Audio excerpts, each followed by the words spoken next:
Ms. Priya Sethi holds the privilege of being the first ever women BJP minister in erstwhile state of Jammu and Kashmir. She was President Mahila Morcha BJP before becoming the minister in J&K.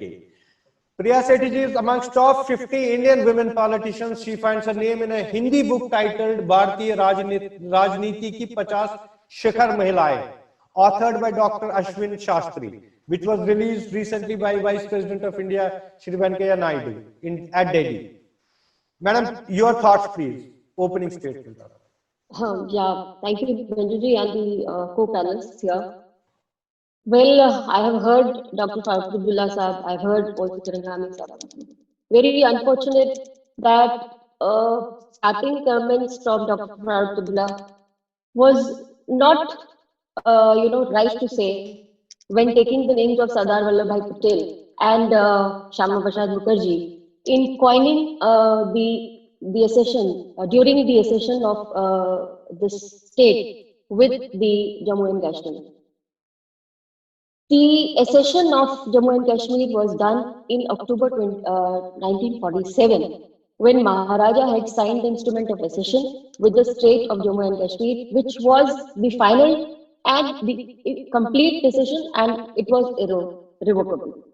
Later on, after the period of time, because of Sheikh Abdullah and the association of Jawaharlal Nehru ji, they both brought in the 370, and on the floor of the House, Jawaharlal Nehru Sahab had said, the former Prime Minister had said on the floor of the Parliament that this is a temporary provision until and unless they come up with a Constituent Assembly of Jammu and Kashmir, then this will go away or cease away with the time period. But unfortunately, the people of the NC, the people of the Congress, they got together and they started using this 370 as a place, as an article which, was constructing a wall between India and Jammu and Kashmir. It was very unfortunate. The rigging in 1951 assembly elections was one of the reasons which, they started doing all these things about Article 370 and using, then they inculcated Article 35A also into it, which definitely brought in a separate state laws to this state. What actually has taken away from Jammu and Kashmir by inculcating 370? Dr. Farooq Abdullah had used the name of Dr. Shyama Prasad Mukherjee, and very unfortunately, he could not say that Shyama Prasad Mukherjee resigned from the cabinet of Congress when when he was a state minister there. He came up with an Andolan. He started from West Bengal and came up with the Andolan to the borders of Jammu and Kashmir, and he sacrificed his life. Why was he taken into custody when he entered Lakhanpur? Why was he taken to that place? And then there's no report which says what happened to him. After so many days, his body was found dead. He was found dead. Well, he had really sacrificed his life for integrating Jammu and Kashmir with entire India. And unfortunately, such huge leaders, they say themselves huge leaders and sympathizers of Jammu and Kashmir, they were fully involved in diluting ever the laws were coming into the Constitutional Assembly. कहीं आपने देखा है कि एक Republic होता है, उसके अंदर एक छोटा स्टेट जो है रिपब्लिक बन के रह जाता है. कहीं आपने देखा है कि पार्लियामेंट एक लॉ पास करता है, फिर असेंबली के अंदर उसको लॉ को आने के लिए इतना समय लग जाता है कि जब तक वो असेंबली उसको पास नहीं करती है तब तक वो लॉ नहीं बन पाता. आपको पूछना चाहिए था फारूक अब्दुल्ला साहब से कि राइट टू एजुकेशन एक्ट को क्यों नहीं लागू किया गया, राइट टू इंफॉर्मेशन एक्ट को क्यों नहीं लागू किया गया. इन सब चीजों की कहीं ना कहीं सेपरेटिज्म को क्यों बढ़ावा दिया गया. जब नेशनल फ्लैग्स की जगह आईएसआई के फ्लैग्स जो थे वो लगते थे, फैलाए जाते थे, तो उनके ऊपर एक्शन क्यों नहीं होता था. जो मैसेकर हुआ 1989 से लेकर 91 तक फारूक अब्दुल्ला साहब जगमोहन जी को दोष देते हैं, लेकिन उन्होंने तब क्यों नहीं कहा. 1.25 साल जो मैसेकर होता रहा कश्मीरी पंडितों के साथ, उनका जवाब उन्होंने क्यों नहीं दिया. जगमोहन जी तो बाद में आए एज अ गवर्नर. तो जितना नुकसान 370 आर्टिकल 370 ने दिया, आज तक कभी किसी ने नहीं दिया. पाकिस्तान के नैरेटिव को कहीं नहीं किया गया ऐसी फ्लैग्स के द्वारा। फंड्स को जो है, जो सेंटर के फंड्स थे उनको कहीं ना कहीं मिसयूज किया गया डेवलपमेंट में। जमात जो आपके JKLF है, जिसने सरेआम ये कहा कि भाई हम इसको बैन क्यों नहीं किया गया उस समय के तहत। ये तो समय तभी बैन किया गया जब भारतीय जनता पार्टी वजूद में आई और भारतीय जनता पार्टी ने फुल मेजोरिटी में JKLF को बैन किया।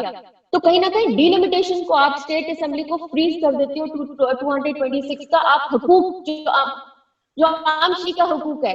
पंचायती राज एक्ट को लागू नहीं होने दिया, 73rd और 74th अमेंडमेंट को यहाँ लागू नहीं होने दिया। पंचायती राज एक्ट के द्वारा अब जो पंचायत के इलेक्शन हुए हैं 5th टाइम होने चाहिए। पूरे देश के अंदर 11-12 बार हो चुके हैं, लेकिन यहाँ पर जम्मू कश्मीर के अंदर पंचायत के इलेक्शन जो है वो रिसेंटली अभी 5th टाइम हुए हैं। तो ग्रास रूट तक डेमोक्रेसी को पर्कुलेट नहीं होने दिया 370 आर्टिकल में। एथनिक क्लींजिंग हुई कश्मीरी पंडित की। आपने देखा कि इस देश के अंदर, आजाद देश के अंदर हम गुलाम बन के रहे। आप अगर विमेन लीडर्स की बात करेंगे, विमेन की बात करेंगे, तो मुझे लगता है कि 70 सालों से we were like second citizen. हमें इंडिपेंडेंस जो है वो आफ्टर 70 इयर्स मिली है। How do we say this? Because जब भी हमने अपनी फाइट करनी पड़ी, हमें अपनी लड़ाई जो है कोर्ट में जाके फाइट करनी पड़ी। जब पहली बार जब PRC आपका परमानेंट रेजिडेंट सर्टिफिकेट इशू होता था, तो ये कहा जाता था कि भाई परमानेंट रेजिडेंट इशू जो किया है महिला के लिए, तो वो that is only till the marriage she holds the marriage. After that she has to again register. Agar she marries a state subject, then she has to again register for a PRC. If she does not marry a state subject and she goes and marries to somebody outside the state, then her certificate is null and void. यानी कि उसके बच्चों को हुकूकों से शामिल ही नहीं किया गया। तो कहीं ना कहीं जो हमारी बहनें, हमारी बेटियां हैं जम्मू कश्मीर को, कहीं ना कहीं उनको सेकंड सिटीजन की तरह लाया गया। जब ये हाई कोर्ट के अंदर सुशीला साहनी ने इसको किया कि वो शायद डॉक्टर की अपॉइंटमेंट उनकी हो गई और उनसे जब मांगा गया कि PRC आप ले लाइए, तो वो कहती है मैंने तो स्टेट सब्जेक्ट, अपने दूसरा मेरे तो बाहर मैंने शादी की है। तब हाई कोर्ट ने डायरेक्शंस दिए कि इनको, महिला को जो है आपको नौकरी दी जाएगी, उसके बाद भी उसकी हेरिडिटी, उसकी प्रॉपर्टीज के राइट जो है कहीं ना कहीं वंचित किए गए। बड़ी विडंबना है कि इस स्टेट के अंदर अगर एक महिला मैरिज करती है आउट ऑफ द स्टेट और कंट्री में मैरिज करती है इंडिया में, तो उसके हुकूक मारे जाते हैं, उसके बच्चों के हुकूक मारे जाते हैं। लेकिन अगर एक पुरुष यहाँ से उठकर पाकिस्तान से भी कोई मैरिज करके लाता है, तो उसके हुकूक जो है वजूद में आ जाते हैं, उसके बच्चों को भी राइट मिलते हैं। तो कहीं ना कहीं ये आजाद देश के हम गुलाम लोग रह गए थे। और महिलाएं जो 50% इसके अंदर रहती हैं, उसको कहीं ना कहीं ये लगा कि भाई हम तो आजाद तो हुए, आजादी तो पूरे हिंदुस्तान की महिलाओं को मिली, लेकिन यहाँ जम्मू कश्मीर की महिलाओं को आजादी जो है 70 सालों पर जब एब्रोगेशन हुआ आर्टिकल 370 का, उसके बाद मिली। वेस्ट पाकिस्तानी रिफ्यूजीज की बात करते हैं, कौन सी विडंबना है। एक पाकिस्तान के IT गुजराल साहब आते हैं, वो प्राइम मिनिस्टर बन जाते हैं, वो कहीं और सेटल होते हैं पंजाब वगैरह में, और मनमोहन सिंह जी कहीं और सेटल होते हैं और वो बन जाते हैं आपके प्राइम मिनिस्टर। और यहाँ विडंबना देखिए, जब ये पाकिस्तान से उठ के जो यहाँ पे रिफ्यूजीज है, वेस्ट पाकिस्तानी रिफ्यूजीज जम्मू की धरती के ऊपर बैठते हैं और 70 साल के बाद 5 अगस्त को इनको जाके 2019 में इनको जो एब्रोगेशन जब 370 होता है, तो उनको डोमिसाइल का ऑर्डर इशू होता है। और उनको एक, आप पूछे जाके उनके घरों से, उनके लोगों से पूछे कि 70 साल वो पार्लियामेंट में तो वोट करते रहे, लेकिन स्टेट में जहां वो रहते हैं, जहां अपने हक के लिए वो लड़ेंगे, वहां पे उनको राइट नहीं था फाइट करने का इलेक्शन। आप पूछिए गोरखा समाज से, वाल्मीकि समाज से, जिनको लाया गया यहाँ पर अपने सिर के ऊपर गंद ढोने का जम्मू कश्मीर के अंदर, लेकिन उनको व्यवस्थाएं नहीं दी गई।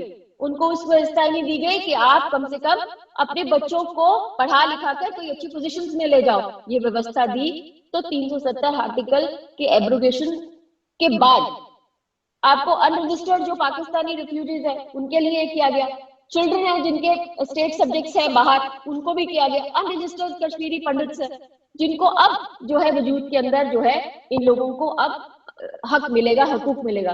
Residents of state living outside getting themselves registered somewhere in this will now get the right to be a part of this place।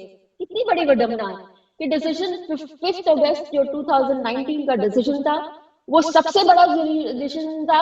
और 70 इयर्स के बाद कहीं ना कहीं मुझे लगता है कि हम सबको ये पूछना चाहिए कि जितने राजनेता रहे, जितनी ये पार्टीज रही, कि 70 सालों पहले इतनी मिलिटेंसी थी, इतना सब कुछ था, फिर भी जो है क्या कहते हैं एक्नॉलेज नहीं करते हैं कि हम लोगों ने जो है इसके अंदर सम्मिलित होकर जो है इसको कहीं ना कहीं हटाया। धारा 370 हटने के बाद आपने देखा होगा कि लोगों ने, जम्मू कश्मीर के लोगों ने, खासकर कश्मीर के लोगों ने बहुत मेच्योरिटी के साथ, एक सेंस ऑफ रिस्पॉन्सिबिलिटी के साथ जो है 370 के एब्रोगेशन को संभाला है। उन लोगों ने इसको अप्रिशिएट किया है।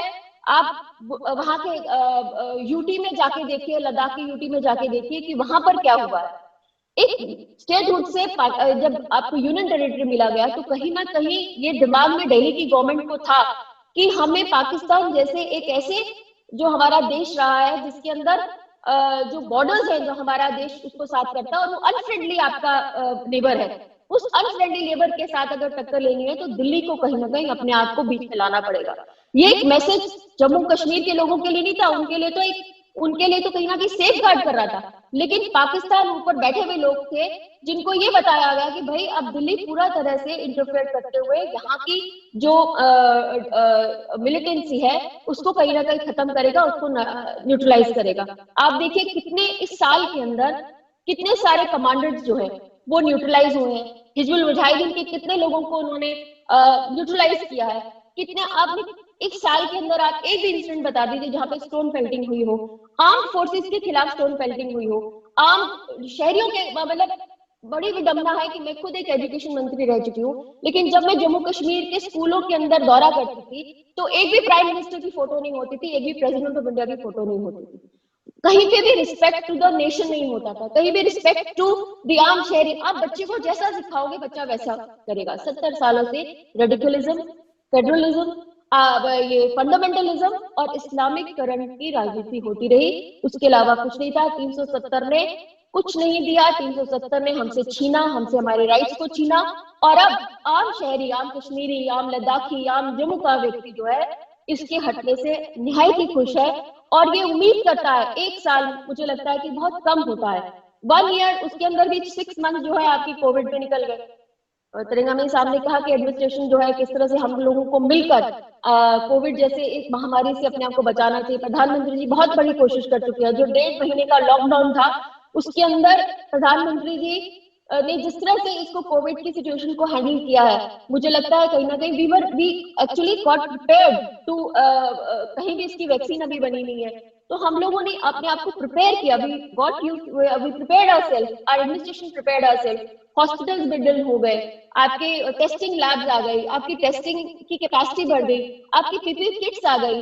अब कहीं ना कहीं जो इस ऐसी महामारी जब पेंडेमिक आ जाती है उसकी प्रिपरेशन के लिए टाइम चाहिए होता है। मुझे लगता है आज भी एडमिनिस्ट्रेशन जिस तरह से श्रीनगर के हालात जो है जिसके अंदर कोविड ज्यादा मामले आते जा रहे हैं, जो मैंने अभी तक सुना है वो एडमिनिस्ट्रेशन एक पूरी टीम जो है डॉक्टर्स की आके वहां बैठी है, सेंट्रल दिल्ली से आके बैठी हुई है, तो कहीं ना कहीं एडमिनिस्ट्रेशन पूरे इसके ऊपर दे रही है। मुझे लगता है कि जो गवर्नर साहब है मुर्मू साहब और उनकी पूरी टीम जो है वो हर संभव कोशिश कर रही है कि यहाँ के पावर सेक्टर को अच्छे से बनाया जाए, यहाँ के हर चीजों को कहीं ना कहीं अच्छी तरीके से लिया जाए। यहाँ पर टूरिज्म कैसे आएगा मुझे बताएं। कोविड का मौसम है, कोविड जो है आपका पावर सप्लाईज आपकी है नहीं, आपकी चीजें जो है आप बिल्कुल स्टैंड स्टिल पे आ गई हैं, तो कहीं ना कहीं जो है ये पूरी सिनेरियो को एक साल के अंदर, मुझे लगता है 6 महीने, क्योंकि हमें 6 महीने देने चाहिए और ट्रांजिशन फेज है। हम बहुत सारे ऐसे लॉज हैं जो कभी जम्मू कश्मीर की असेंबली के अंदर लाए तो गए लेकिन पास नहीं हो पाए और हम लोगों तक उसकी जो खुशबू वो भी नहीं आई और ना ही हम लोग उसको सह पाए।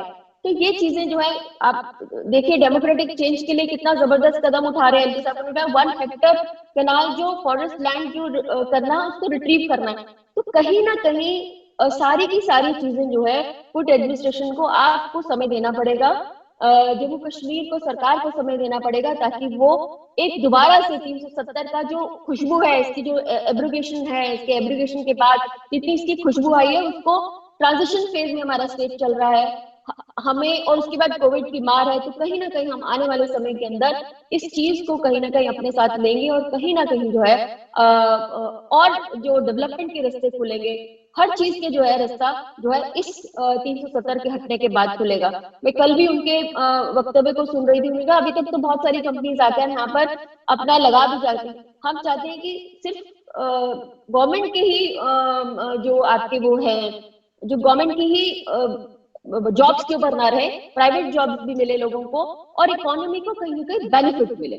तो ये सब चीजों का जो है अब समय है, एक साल मुझे लगता है बहुत कम है, हमें और इस को समय देना चाहिए। और मुझे लगता है ट्रांजिशन फेज में से निकलकर अभी से, और मैं अपील करना चाहती हूँ आपके माध्यम से सारे जितने भी पॉलिटिकल लीडर्स हैं कि आपने 70 साल देखा कि 370 की दीवार जो है किस तरह से जम्मू कश्मीर को अलग करके, हमें वी शुड कम टुगेदर। जो पार्लियामेंट के हाउस के अंदर दोनों हाउसेस में पास होता है, पूरा देश आपके साथ खड़ा है, उसके अंदर जम्मू कश्मीर की पॉलिटिकल लीडरशिप को कहीं ना कहीं इकट्ठे होकर इसका स्वागत करना चाहिए। सिर्फ आप खड़े हुए नजर नहीं आते, आम शहरी जो है जम्मू कश्मीर का, लेह लद्दाख का, वो आम शहरी जो है इसके एब्रोगेशन के साथ रिजॉइस भी कर रहा है और ये भी कह रहा है कि भाई हमें अब 70 साल तो हमने उनको दे दिए जिसमें 370 हमारे सिर पे था, अब हम और साल देना चाहते हैं कैसे निजात को जिसके अंदर 370 हटा।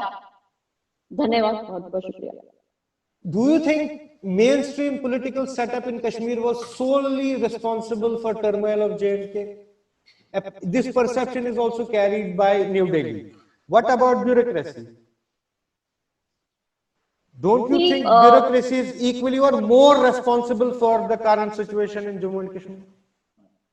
See, everywhere, it's the political leadership and the will which takes on to a good leadership will always take on to good bureaucracy. If the leadership was quite good, it was without corruption, without anything, the bureaucracy works for that. I think bureaucracy is an important part of any democratic, any administrative unit. And we are proud of all our administrative bureaucrats which are there. Yes, some fishes, you can have some fishes somewhere or the other. कोई ना कोई तो ऐसे लोग होते हैं बीच में, उनको फिश आउट करना और कहीं ना कहीं उनके अगेंस्ट लेना जो एडमिनिस्ट्रेशन जो हेड होता है उनका जिम्मेदारी होती है।